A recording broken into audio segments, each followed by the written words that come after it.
Well, I think, first of all, when it came to what happened yesterday in London on Whitehall with the protesters, I'm absolutely sickened and appalled by the level of violence that was on display.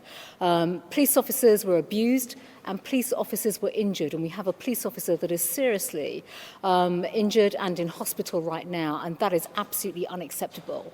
The fact of the matter is, many of us, and I spoke yesterday, the Prime Minister has also expressed his views in terms of how appalling the death of George Floyd has been.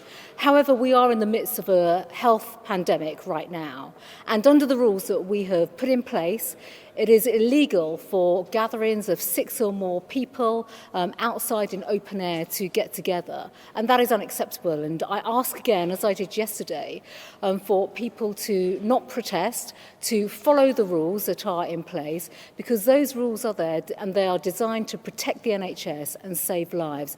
And quite frankly, the appalling levels of violence that we saw yesterday are unacceptable. I'm pretty certain that the British public would agree with me that what we saw was completely wrong. It is shameful, and quite frankly, that is why these protests should stop and they should not go ahead, and people must be mindful and stick with the rules that have been put in place.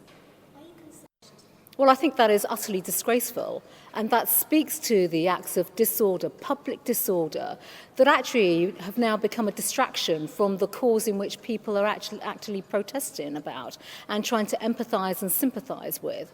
That is completely an unacceptable act, and that speaks to the vandalism, again, as we saw yesterday in London, but sheer vandalism and disorder completely is unacceptable. And it's right, actually, the police follow up on that and make sure that justice is undertaken with those individuals that are responsible for such disorderly and lawless behaviour.